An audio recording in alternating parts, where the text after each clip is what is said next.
She didn't have a name, just blood in the sand and a fading signal no one was supposed to find. The red sun hung low, casting long, cruel shadows across a dead planet. Daniel Cross stepped carefully over a cracked metal plate, his boots stirring up fine gray dust. The wind carried no sound, no scent, only silence. This place had been forgotten, erased by time and war. But the ground still remembered. He adjusted the strap on his worn-down pack and checked the handheld scanner. Beep, beep, beep, beep, beep. A weak life sign. Human systems couldn't read the species, but the reading was clear. Alive. Barely. Out here, he muttered. That can't be right. He looked up. In the distance, a shallow crater glowed faintly under the setting sun. Something had fallen. Recently. He moved toward it, hand near the small blaster on his hip. Not because he expected trouble, but because trouble never needed an invitation. The crater wasn't wide, but deep enough to snap a spine on impact. Twisted metal and scorched soil lined its edge. At the center, half buried in dust, lay a figure. A girl. Not human. Her skin shimmered a pale silver blue, cracked and bleeding along her ribs. A dark patch of dried blood clung to the sharp edge of her armor. What was left of it? Her breathing was ragged. Her arm twitched once, barely. Daniel froze. His instinct screamed at him to walk away. You don't touch alien tech, alien bodies, especially ones that look like bait. But then she gasped. Not loud, not forced. Just a sound of pain, raw and small, the kind no machine could fake. Her hand shifted, scraping the sand. Her lips parted. A word, faint as wind. Please. He closed his eyes for a second and sighed. Damn it. He dropped to one knee and turned her over gently. She groaned again, but her eyes opened for a moment. Large, glowing violet, wild with fear. She tried to speak, but only managed a breath. Daniel didn't wait. He lifted her carefully, surprised by how light she was. Too light. A bird with broken wings. He carried her back through the wreckage, stepping over skeletons and rusted gear until he reached his half-broken shuttle. The old door creaked as it opened. The lights flickered as he entered. He kicked the door shut behind him and laid her gently on the med table. The translator bracelet on her wrist blinked weakly. Old tech, alien code. He connected his own diagnostic tool. Maybe they'd sync. Scan vitals, he ordered. The response was blunt. Multiple fractures, internal bleeding. Vital signs unstable. He clenched his jaw, pulled out his emergency kit. No questions now, just action. A stabilizer, biogel, pressure bandages. He peeled away the armor, sealing deep wounds as best he could. She didn't wake. But she didn't die either. Hours passed. Outside, the red sky dimmed into a purple dusk. Daniel sat on the floor, back against the wall, drinking from a dented flask. He kept an eye on the alien girl, on her slow, fragile breathing. The translator buzzed. Connection established. Basic language compatibility. 67%. He leaned in. Hey, he said quietly. Can you hear me? Her eyes fluttered. Slowly, they opened. She blinked at the ceiling, then turned to him, confused, afraid. He could see the questions in her eyes, the fear, the exhaustion. She tried to sit up and cried out, clutching her ribs. He moved fast, pressing her gently down. Don't, he said. You're hurt. She stared at him. No trust, no hatred, just emptiness. Like she didn't know if she should fight or thank him. She spoke something in her language. The translator hesitated. Fragmented input. Abandoned. Failed. Mission. Cleansed. Daniel's chest tightened. Who would leave her here? Why? She whispered one more word. The translator buzzed. Erased. Daniel sat on the floor, eyes fixed on the alien girl lying on the med table. The dim lights of the shuttle flickered overhead, humming softly with failing power. He didn't know what to do with her. He didn't even know what she was. Her breathing had stabilized slightly, but the rest of her was a puzzle, wrapped in a threat. That one word from earlier, erased, still echoed in his mind like a loaded weapon. He leaned forward and watched the small, blinking light on her translator bracelet. Still synced, still connected, but no real answers. She stirred. Daniel's fingers slid toward his blaster. Her eyes opened, glowing, unfocused, scanning the unfamiliar ceiling. She didn't speak at first, just blinked. Her fingers twitched near her side, brushing against the medical strap holding her ribs in place. She winced. Then her gaze locked on him. They stared at each other, not as people, as problems. "Do you understand me now?" Daniel asked, voice low. She didn't nod, but she didn't look confused either. Her lips parted. "Where am I?" The voice was soft, cracked, filtered through the translator. Almost human.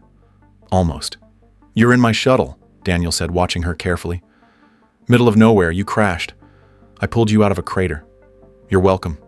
She blinked slowly. "Why?" Daniel frowned. "Why what? Why help?" He paused, then shrugged. "Seemed like the decent thing to do. I didn't know what you were." A shadow crossed her face. "You still don't." Daniel shifted, tension rising. "Number, I don't." "You want to tell me?" She looked away. "Of course." He sighed and leaned back against the wall. "Great." A few moments passed. Then her voice returned, quieter this time. "I was part of a scout unit. My team was ordered to sweep the region for tech remnants." He looked up. "This place? It's been dead for years." "Yes." Her voice cracked. "But not clean. Not yet." Daniel's eyes narrowed. "Clean?" She didn't answer directly. "We were told to collect what we could, burn the rest." "By who?" Silence. He tried again. "You were injured in the crash?" A nod. "They left you?" Another nod. Daniel exhaled slowly. "Hell of a team you got." Her jaw tightened. "I was slowing them down." He stared at her. "I was mission failed," she said flatly. "Protocol. Discard." Daniel ran a hand through his hair. "That's not protocol. That's murder." "No." She closed her eyes briefly. "That's policy." The shuttle buzzed again. One of the external panels flapped in the wind, making a dull metallic clang. Daniel stood and crossed the small space, checking the scanner. No new signals. Still empty. Still alone. He turned back toward her. She was trying to sit up again, shaking, weak. "Don't," he said, walking over quickly. "You're not stable." "I need to move," she said through clenched teeth. "You need to not die." Their eyes met again. This time, less hostility, more exhaustion, mutual, reluctant awareness. "What's your name?" he asked, trying a softer tone. She looked down at her wrist, the symbol etched into her skin. 3 jagged lines burned deep. "No name," she said. Daniel raised an eyebrow. "Come on, everyone has a name." Mine was stripped, erased, no identity, easier to forget. "That's dark. It is design." She slumped slightly. Daniel sat down beside her. Not close, but not far either. "All right," he muttered. "You're not talking. Fine, I'll go first." She didn't object. "I'm Daniel. Used to work ships, repairs, salvage." He gave a small shrug. "Mostly just trying to stay alive these days." She looked at him with something unreadable. "You're not a soldier?" "Nope. You saved me without a cause." "Yeah, that's kind of my thing." She closed her eyes again. Outside, the wind picked up. Inside, the silence wasn't hostile anymore. Just quiet. After a long moment, she spoke. "They'll come." Daniel stiffened. "Who?" She opened her eyes. "Cleaners, machines. They follow battlefields, remove evidence, purge failure." Daniel swallowed. "You mean like drones?" She nodded. "Efficient. Precise. No forgiveness." He stared at the door, then back at her. "You're saying I just dragged a target into my ship?" "Yes," she said, "and they always finish their job." The silence between them was heavy, not hostile, just waiting. Daniel stared at the blinking panel on the wall. The shuttle's power grid was failing. A few more hours and the backup life support would shut down completely. "Cleaners, huh?" he said finally. "Guess I should have left you in the dirt." The alien girl didn't respond, but her eyes watched him closely now. not with suspicion, but something closer to curiosity. Daniel stood and pulled open a floor panel, revealing a tangled mess of wires and scorched circuits. He muttered under his breath, "Figures." He glanced back. She was still lying on the med table, breathing shallow but stable. Her hand twitched once, like she wanted to help, but didn't know how. "What's your tech level?" he asked suddenly. She blinked. "Excuse me? Can you fix things? Read circuit language? I've got 5 hours max before this whole place goes cold." She hesitated, then nodded. Slow, deliberate. Daniel stepped aside. "Then get your alien ass over here." She tried to move. Pain flared through her ribs and she gasped. Daniel caught her instinctively before she fell. "Easy," he muttered, arm around her. "No hero moves. We do this slow." For a moment she leaned into him. Not fully, but just enough to notice. Her body was light, but it radiated heat in a strange, flickering way. He helped her sit beside the open panel. She studied the mess of wires for a long second, then reached out and disconnected 3 nodes without hesitation. "You just killed half my systems," he said dryly. "No," she replied. "I rerouted them." The lights blinked. The humming changed pitch, stronger now, more stable. Daniel stared. "Okay, that's impressive." She didn't answer, just kept working, fingers moving with purpose. Every so often she'd glance at him, not hostile, not warm, measuring. He handed her a broken connector. "Here, try bridging with this." She accepted it. Their fingers brushed. Neither flinched. Outside, the wind screamed louder, but inside the shuttle, a new rhythm formed. The quiet tapping of tools, the hum of recovering systems, and 2 people no longer divided by species. Just necessity. "Name," Daniel said after a moment. She looked at him. "You need one. Can't keep calling you Hey." She considered that, then pointed to the symbol etched on her wrist, the 3 jagged lines.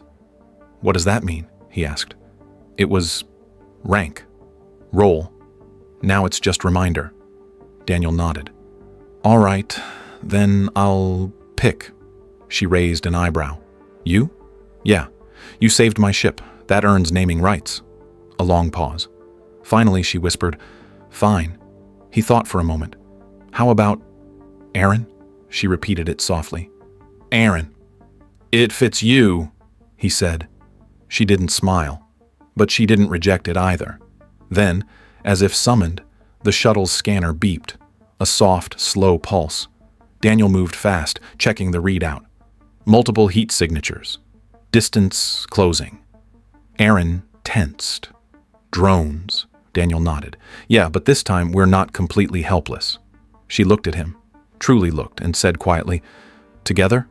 He met her gaze, and for the first time, Daniel Cross smiled.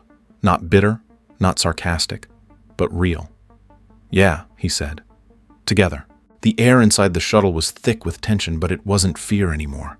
It was something else. Uncertainty wrapped in quiet understanding. Aaron sat cross-legged near the panel they'd just repaired, her hands resting on her knees. Daniel leaned against the opposite wall, nursing a bruised shoulder, watching her with the kind of silence that wasn't empty. It was waiting. She broke it first. "Your hands are scarred," she said, voice soft. Daniel glanced down. "Yeah. Engines don't fix themselves." She tilted her head. "Not from fire, pressure injuries, repetitive strain. You did manual work for a long time." He raised an eyebrow. "You read hands now?" "I studied human biology a long time ago." Daniel chuckled dryly. "So, I'm textbook to you?" "No," she said almost too quickly. "You're real. Different." He stared at her a moment, then quietly. "What happened to you?" Her eyes lowered. "I told you. I failed." "Yeah. But failure doesn't get people erased, doesn't get them left to die." A long silence. Then she spoke, slowly, carefully. "My people operate by precision, efficiency. No room for deviation. I volunteered for a recovery mission. An old battlefield, one of yours." Daniel sat straighter. "We were told to collect remnants, technology data, anything salvageable, but We found something we weren't supposed to. She looked at him now. A pod, buried deep beneath the wreckage. Human origin. Still intact. Daniel's brow furrowed. Someone survived? Aaron nodded. One of your soldiers. Dying. But not dead. She hesitated. Her voice dropped lower. He spoke to me. Not with words. Through memory files. He'd recorded everything. What his unit did. How a single human team dismantled an elite alien fleet with half the weapons, less than a third the numbers. Daniel didn't speak. They fought like animals. But they weren't. They were terrifying, strategic, focused, unrelenting. He said, "We don't win because we're stronger. We win because we don't stop." Daniel swallowed hard. I copied the data. I wanted my leaders to know the truth. That maybe peace was smarter than war. She let out a bitter laugh. They called me infected, said I'd absorbed human madness, and they ordered me cleansed. Daniel looked at her, truly looked. Not as a threat, not as a wounded stranger, but as someone who had been betrayed by the people she trusted most. That's why they left you, he said. She nodded once. You ever regret it? He asked, carrying the truth. Yeah, she met his gaze. Sometimes, but mostly, I regret surviving it alone. Silence again. Daniel leaned his head back, exhaled slowly. You're not alone now. Aaron didn't answer, but her body shifted, subtly toward him. After a long pause, Daniel spoke again. I used to work for a mining corporation. Deep shafts, underground pressure drills. One day the walls cracked, entire unit buried alive, 12 of us, only one got out. Aaron blinked. Daniel tapped his chest. Guess who? You. Yeah. And when I crawled out of that pit, breathing dust, screaming for help, the company had already written us off, claimed we were all dead. Her expression darkened. They sent no rescue, no apology. Just a final paycheck for my next of kin. I didn't even get a message. Aaron whispered. You were erased too. Daniel looked at her, and for once he didn't hide the anger in his voice. Yeah, so maybe that's why I dragged you out of that crater. Maybe I'm just trying to fix the part of me that no one else cared about. She was quiet for a moment. Then, it worked. He blinked. What? You fixed something. In me. They didn't move. Just sat there. In the dim, humming silence of a dying shuttle surrounded by scar tissue and truth. Then she reached out, tentatively, and placed 2 fingers on his forearm. Not a grab, not a plea, just contact. Just real. And Daniel didn't flinch. The scanner buzzed again, louder this time. Not distant, not faint, approaching. Daniel's eyes flicked to the screen. Multiple signals, not drones. Bigger, human ship, incoming. He stood slowly. Aaron watched him, already knowing. They're here, she whispered. Daniel didn't nod. He didn't have to. The glow from the console painted his face in blue shadows. Could be rescue. Could be something else, Aaron said flatly. He looked at her. You don't trust them. I don't trust systems that erase people like broken data. Daniel exhaled through his nose. Fair. He turned, checking the emergency panel, still synced to exterior systems. The approaching ship was clean, corporate registry, medical, neutral zone credentials. But neutral didn't mean safe, not for her. Aaron's hand hovered over her wrist device. If they see this, they'll want it, Daniel finished. And maybe not you. She didn't answer. Her face was pale again, her breathing shallow. Daniel stared at the screen. He could wait. Open the hatch, hand her over, say it was all a mistake, let the machines take her, or let humans dissect what she carried. He could walk away clean. Instead, he opened the floor panel. What are you doing? Aaron asked. Daniel grabbed a small pack. Rations, water filters, emergency flares, an old directional beacon, half working, but better than nothing. You said the dune corridor was deadland, right? She blinked. Yes. There's an old comms tower on the other side. 20 clicks east. If it's still standing, I can send a direct signal. Not a broadcast, just to people I choose. You'd go through that? She asked, voice cracking. For me? No, Daniel said, slinging the pack over his shoulder. For truth. For the choice you weren't given. She hesitated. You'll die out there. He smiled, crooked and tired. Then we'd match. Something flickered in her eyes. Something he hadn't seen before. She stood, legs trembling, but didn't fall. Then let's move, she said. They made it to the belly hatch. Daniel pried it open, cold wind slamming into them. Sand whipped across their faces like knives. The sky was bruised red, dawn or dusk, hard to tell anymore. Behind them, the human ship descended, slow, elegant, unarmed maybe, but unarmed didn't mean harmless. Last chance, he said. Erin looked at him, her face unreadable. I'm already dead to them. But with you, I'm something else. Daniel didn't reply. He didn't need to. They stepped into the wind. The sand tore at their skin. The dune corridor stretched before them. 20 clicks of scorched rock, bone-filled valleys, and forgotten war machines buried in dust. By midday, Erin was leaning on him more than walking. Her skin glowed less. The device on her wrist dimmed. They stopped under the shadow of a broken transport. Daniel gave her water. She sipped it, then whispered, "Why are you really doing this?" He looked toward the horizon. "Because someone once left me for dead. And I crawled out anyway. Since then, I don't walk past the forgotten." She was quiet. Then I'm not forgotten. He met her eyes. "Not while I'm breathing." She didn't smile, but she didn't look away. By the second night, the desert had turned cruel. The wind screamed louder now, pulling at their clothes, cutting across their faces with sand like glass. They'd made it halfway through the dune corridor, but each step was slower, each breath harder. Erin stumbled again. Daniel caught her before she hit the ground. He didn't speak, just crouched beside her, steadying her shoulders. She looked up at him, lips cracked, eyes dulled by exhaustion. "I can't keep walking," she murmured. Daniel didn't hesitate. He lifted her into his arms.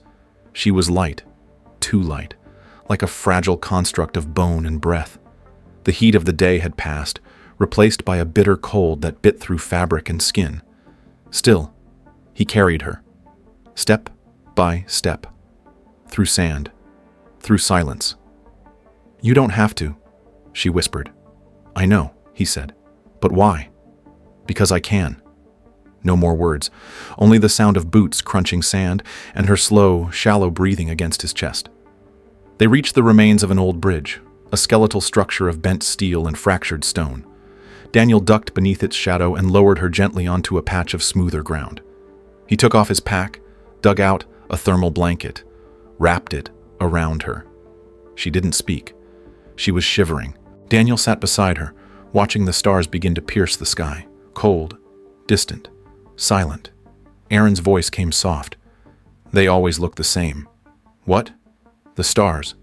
Every planet. Every sky. Same light. But nothing else stays the same." Daniel glanced sideways. "Deep thoughts for someone half frozen." She let out a small exhale. "You're still terrible at jokes." He smiled faintly. A beat. Then she turned her head, eyes meeting his. "You're not like the others." He raised a brow. "Which others?" "Anyone I've met." Daniel stared at her a long moment. "I'm just a guy who fixes things and doesn't die easy." She shook her head. You see people. You saw me. Not just a mission, not just data. Me." Daniel didn't speak for a while, then quietly, "You're hard to ignore." The fire between them wasn't real, just warmth shared between two broken bodies in the dark. But it was something, and it was growing. Erin shifted, wincing. She pressed her palm lightly to his chest, fingers trembling. "I never expected this," she said. "Any of this." Daniel placed his hand over hers. "Me either." He looked down at her. There was dirt on her cheeks. Her lips were dry. Her eyes burned faint violet. And yet, in that moment, she looked more alive than she had in all the hours since he found her. She leaned forward, just slightly, enough for her forehead to rest against his. Not a kiss, not yet. Just closeness, just trust. Her voice trembled. "What happens if we make it?" Daniel hesitated, then, "We live." Her breath caught. "And if we don't?" He met her eyes. Then we die knowing we weren't alone. The tower rose from the horizon like a ghost. Tall, rusted, leaning slightly westward, as if too tired to stand straight. But it was real. Daniel saw it first. "There," he said, voice hoarse.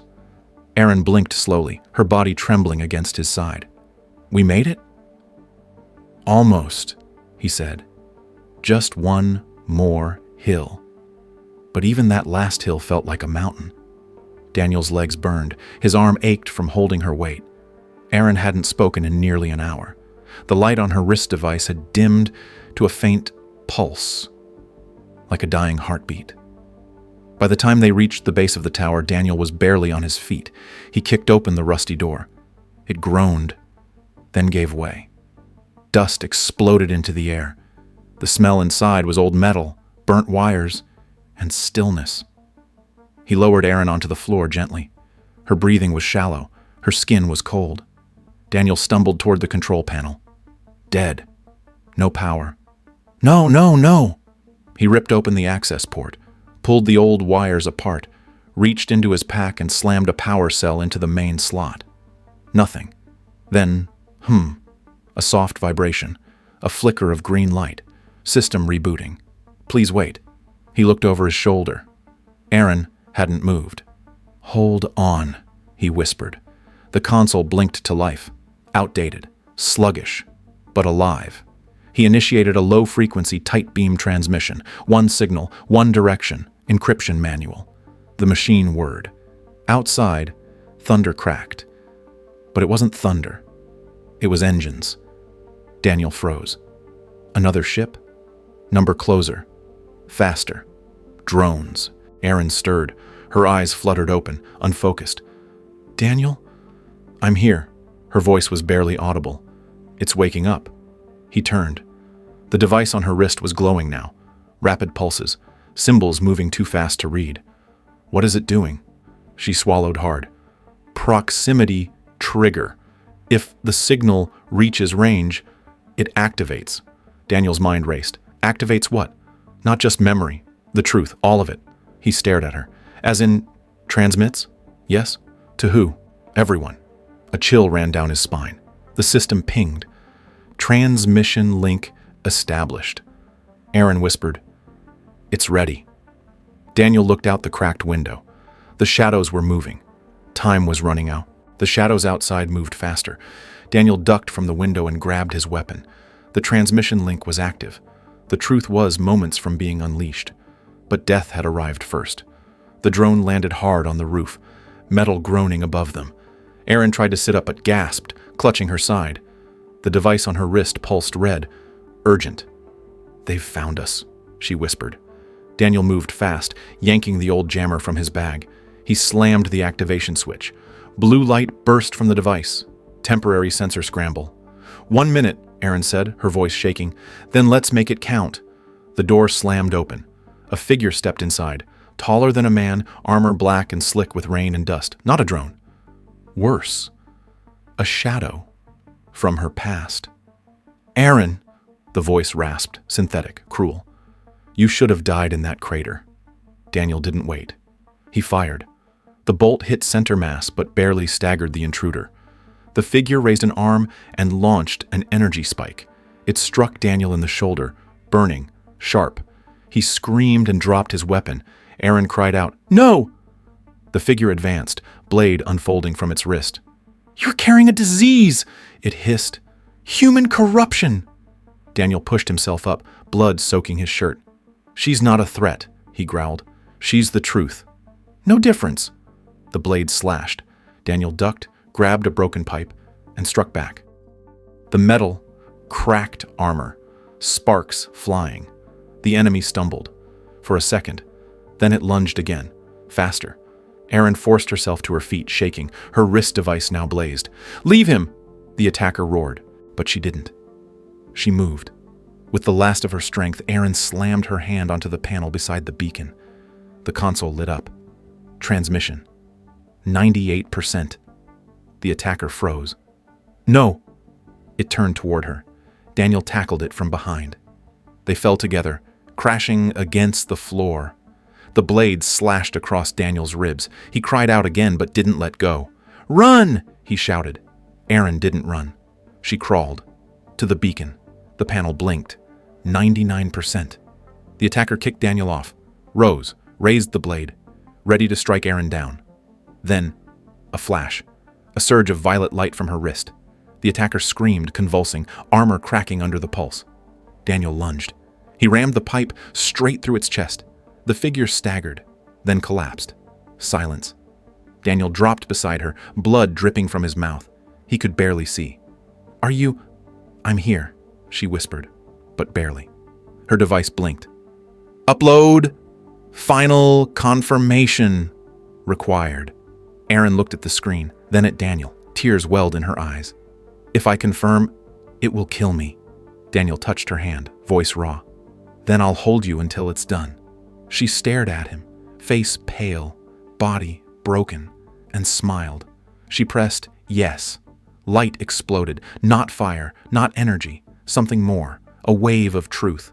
The tower trembled. Above them, the sky lit up, not with flame, but with data, memory, evidence, witness. It traveled far, to places that never cared, to empires that erased names, to soldiers who were told to forget.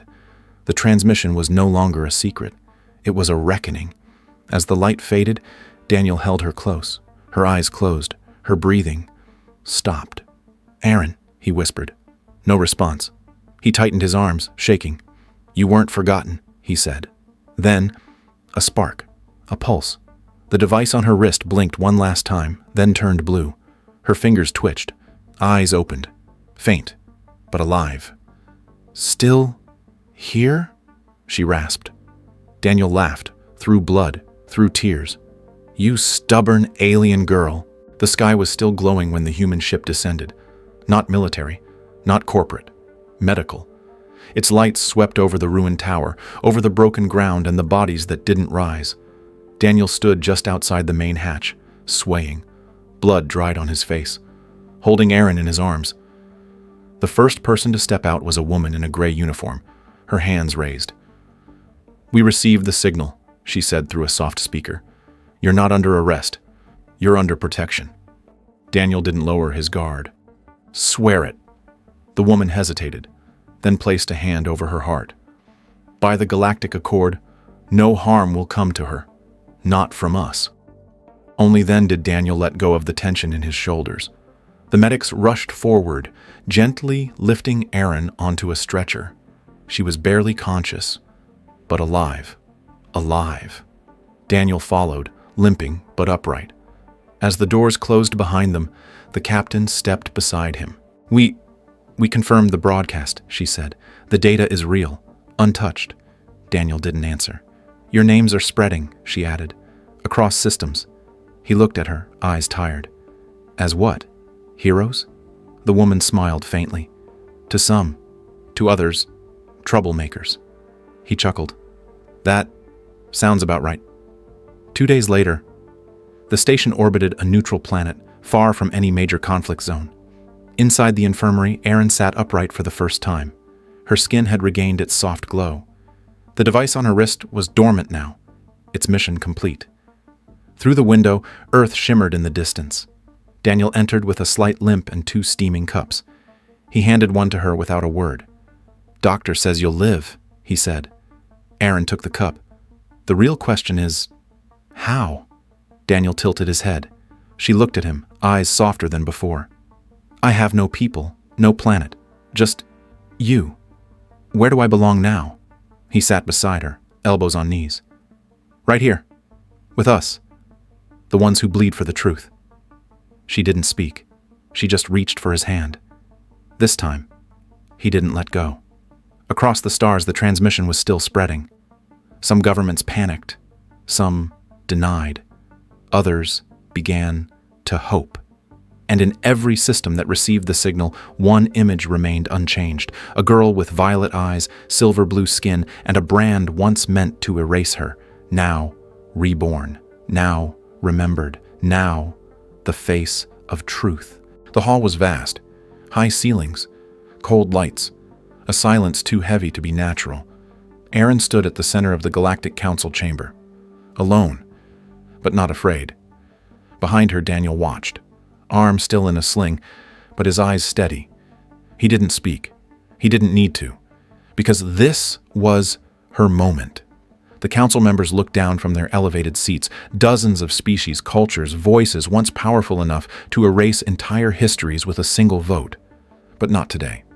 Today, the silence belonged to Erin. She took a slow breath. "I was erased," she began, "not because I failed a mission, but because I dared to remember what I saw." Some shifted. One leaned forward. "I was told to forget, to be silent. But silence didn't save anyone. It only protected the lies." She stepped forward. "I survived not because I'm strong, not because I'm alien, but because one human saw me and didn't look away." Daniel's eyes softened. "I'm not a soldier. I'm not a leader. I'm not a threat. I'm proof that the truth can be ugly, but it still matters." She raised her wrist, the device now deactivated but still scarred into her skin. "This was meant to destroy me. Instead, it saved worlds." No one interrupted. Not one word. She let that silence linger. Then softer, "I don't want war. I don't want revenge. I just want to live in a galaxy where no one has to beg to be remembered." A pause. Then she looked toward Daniel. "I was thrown away," she said, "but I was found. And now I choose to stay." Daniel stepped forward. They stood together side by side, not perfect, not healed, but whole. And behind them, the chamber finally stirred. One voice clapped, then another, then dozens, until the silence broke, not with debate, but with belief. Because in the end, the truth hadn't destroyed the galaxy. It had given it a here.